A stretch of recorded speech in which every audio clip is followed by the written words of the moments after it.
Attention, your paradigm is about to shift at the intersection of fact and reason. You're entering Kingston Country. I'm Dan Kingston, and you're listening to the Dan Kingston Podcast. Have you been shadow banned, or do you suspect you've been shadow banned? There's no way to know for sure, right? That's the whole point of the shadow ban. Well, Twitter recently changed their terms of service. They now seem to allow shadow banning after years of denying that they did that practice. The new terms of service, I'm going to read it for you. Twitter may also remove or refuse to distribute any content on the services, limit distribution or visibility of any content on the service. So a lot of people are saying, Dan Kingston included, that this sounds like shadow banning, the very thing they said they haven't been doing, right? The limitation of visibility of content and not letting you know that, hey, your content is being limited, not giving you a reason why. This is different than when, let's say, you violate the terms of service and they give you a notice on suspension, like you've been suspended for saying that, Ilhan Omar shouldn't marry her brother, right? If you say something like that, which all facts point to that it looks like Ilhan Omar married her brother, well, then you can get kicked off of Twitter, at least suspended until you apologize. But this is different. Shadow banning is a completely different animal because you're not even told what you did wrong. You don't know. And there's technology that exists. Facebook has patented this technology, auto shadow banning, automatic. It does it for them based on, I guess, an algorithm that detects whether or not you've been behaving badly. My own personal story recently, I've been really going after China and the coronavirus, even so far as calling China Nazism 2.0 for the way that they disrespect, just trash human life. And it has, concentration camps over there and, throwing people that are protesting in Hong Kong off buildings and weird genetic experiments. And then you look at how they're dealing with the coronavirus, and a lot of people are buying the propaganda, that they're throwing out there saying, oh, look at China. Can't we all be more like China? Okay, not me. I call them out every chance I get. There's no way they're going to build that hospital. Obviously, what were they going to do? Build a hospital in 6 days? Of course, it was going to be some kind of crazy, shipping containers like they're using, or something maybe even worse. Who the heck knows where they're going to go from there? So I've been really railing against China in these harsh terms, and all of a sudden I get a notice from Twitter that says, hey, because of your activity, you can no longer like, retweet, or follow anybody for 3 days and 0 hours. And it actually has that hours, 3 days and 0 hours. Anyway, I forgot, short-term memory loss, what have you, right? And I clicked the heart button. It let me heart somebody's or like someone's tweet. And I scratched my head a bit. I was like, oh, that's funny. I thought I had to wait 3 days. Then I noticed I could retweet. Actually, I can follow people. So I don't understand. Apparently, they told me I couldn't like or heart or retweet or follow. And then immediately after acknowledging that, I could do all of those things. Why? Was it a bug or glitch?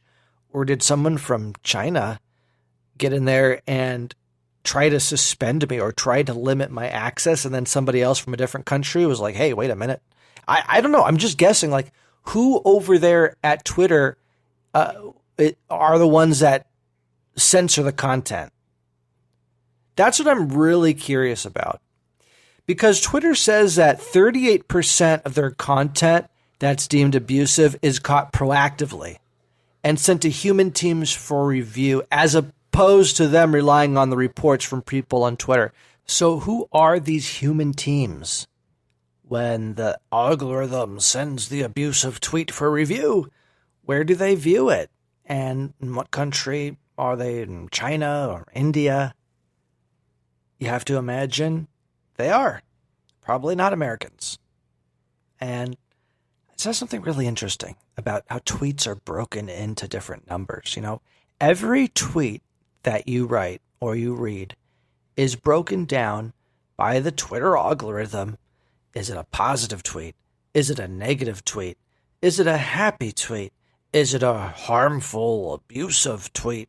In such specific details, we're talking about hundreds of different boxes that automatically get selected based on what words you choose and what order you put the words into. The software will make its best guess and really try to figure out what's the intention of your tweet in multiple different ways: political, scientific, cultural. Is this conspiratorial? A lot like Dan Kingston, right? And I'm sure they labeled me as a conspiratorial spreader. That's fine. I'm fine with that. I ask questions, and anybody who asks uncomfortable questions are going to be deemed conspiracy theorists and worse. By the way, did you see that Prince Andrew is refusing to talk to the FBI? That's what the FBI said. All of a sudden, Prince Andrews is saying, wait a minute, I'll talk to the FBI. Of course I will. You know, that guy looks suspicious as hell. I think he needs to come out there and give some answers. So look at that, what's happening with the Prince Andrew case. Not to go off on a tangent there. Also, back to Twitter, the half of the teams on the NFL, or almost half of the teams on the NFL, were like hacked on Twitter. So that's kind of crazy. I don't know how that happens. Probably from all those employees based in India let that through. You got to imagine that the security lapses happen when you have third world employees that can be bought off for coconuts, right? Oh, you're racist, Dan. Okay, fine, whatever. No, I'm not. I'm just saying that when you're having a company that is so sensitive as Twitter or Facebook, because you're dealing with elections, you're dealing with the safety, the spread of information that is life or death. When you're doing such important work, why do you outsource that to third world countries and pay them, cheap labor? Because I guess you couldn't afford it any other way. There's just not enough profit in the tech sector. The auto shadow ban technology, where they just take it into their own hands and ban you automatically without any human ever reviewing, is even worse than the third world employee who deems you un-American. And there's no way to know. There's a website, shadowban.eu, that can kind of help you understand if you've been shadow banned. There's reply to boosting, which is a form of it, where if you reply on somebody's tweet, Twitter, if they've put reply to boosting on your account, they'll actually hide your reply out to the very bottom. There's similar things going on with Instagram and, as we've already mentioned, with Facebook as well. And you've probably suspect you've had this kind of thing happen to you. I'd imagine most people have, right? The other weird thing is Facebook listening? Is Instagram listening? Is Twitter listening? I don't know about Twitter so much, but I have a real suspicion that Facebook is always listening through the app that you have on your phone, which is why I deleted it completely. Now, if you are logged into Facebook and you're browsing the web, they can also track you that way too. I don't know if you're aware of that. So I always log out of Facebook before browsing the web, or else any website you go to, well, they're just sending that info right back to Facebook. So there you have it. Facebook and Twitter and Instagram and this tech giants, they're all there, free platforms that are for us, doing us such great things, connecting the world in such a beautiful way.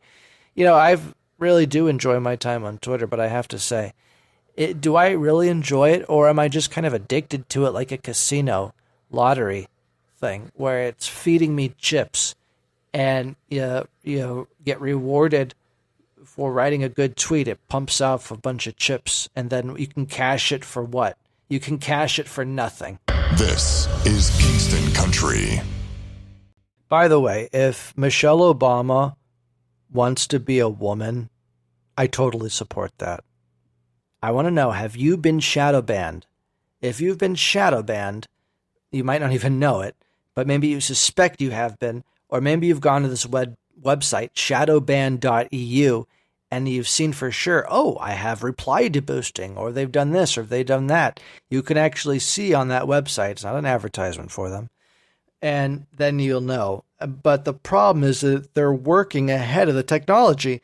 So you might not be labeled as reply to boosting or shadow banned on that website, and yet Twitter changed their platform. They changed their algorithm. They're one step ahead, right?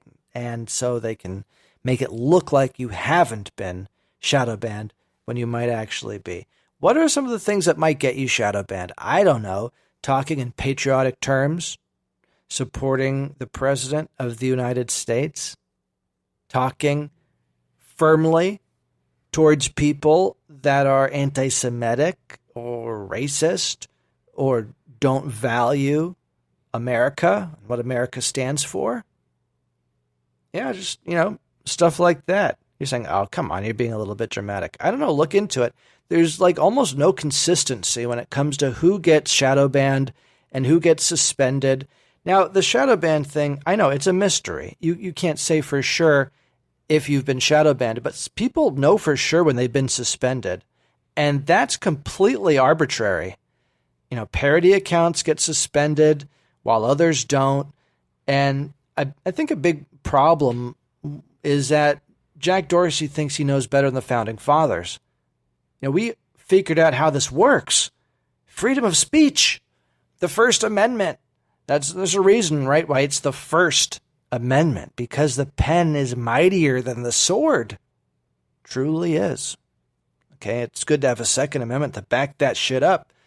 But honestly, it's the words that people are most afraid of, which is why you had to ensure that the Founding Fathers knew.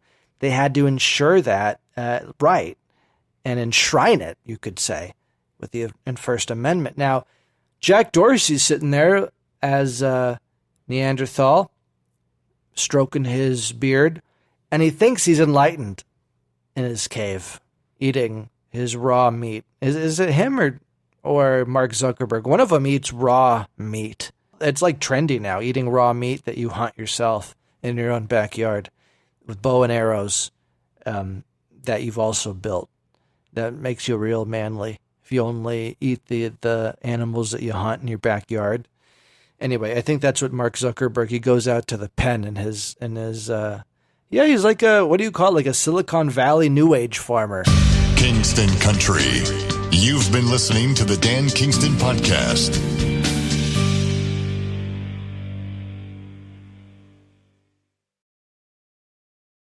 Dan Kingston here. Are you fed up with the mainstream media? Do you want to support citizen journalism?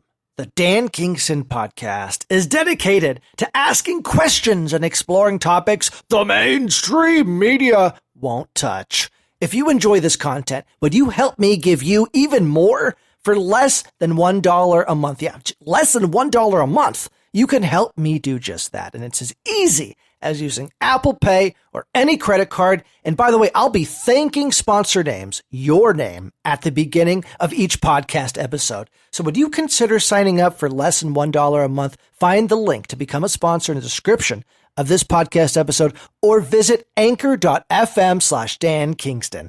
Thank you in advance for supporting citizen journalism and helping me provide you with even more content. I really appreciate it.